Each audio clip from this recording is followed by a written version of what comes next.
Rivers have been the lifelines of this nation. नदियां इस देश की जीवन रेखाएं रही हैं। एक तरह से देखा जाए तो ये बात हर देश के लिए सच है। हम एक ऐसी संस्कृति हैं, ऐसी सभ्यता हैं जिसका विकास नदी के तटों पर हुआ।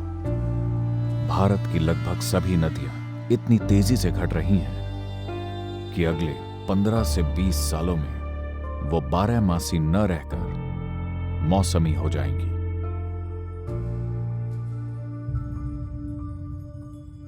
अगर आप भारत के ऊपर से हवाई यात्रा करें तो आपको पूरा देश एक भूरे रेगिस्तान की तरह नजर आएगा।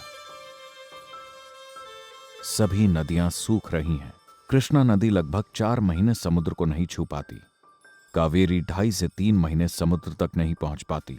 बस बारिश के समय नदियों में बाढ़ आ जाती है, बाकी समय वो खाली रहती हैं। जो नदी लाखों सालों से बह रही है उसे हमने एक पीढ़ी में ही नष्ट कर दिया है। யார் காவேரியாருங்க 60 வருஷம் ஆகுதுங்க எனக்கு. ஒரு நாளையில் இப்படி காஞ்சி போனது இல்லைங்க. தண்ணியெல்லாம் நிறைய வருது. இவ்வளோ நாளைக்கு முற்பாடு இப்போ தானுங்க இப்படி காஞ்சி போச்சு.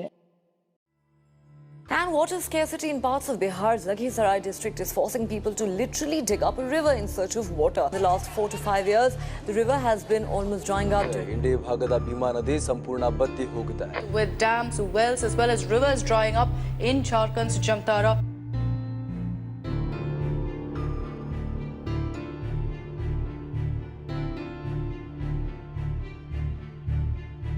अब समय आ गया है कि हम नदियों का दोहन करने की बजाय नदियों में जान फूंकने के तरीकों के बारे में सोचें। इस देश की नदियां मूल रूप से जंगलों पर निर्भर हैं। जंगल पर निर्भर नदियों का मतलब है कि बारिश में गिरा पानी पेड़ पौधों के कारण धरती में जमा हो जाता है। वो बूंद बूंद करके निकलता है, जिससे छोटी धाराओं का जन्म होता है। वो छोटी धाराएं मिलकर बड़ी धाराएं और बड़ी धाराएं मिलकर नदियां बन जाती हैं। इसके लिए हम एक आसान सा काम कर सकते हैं।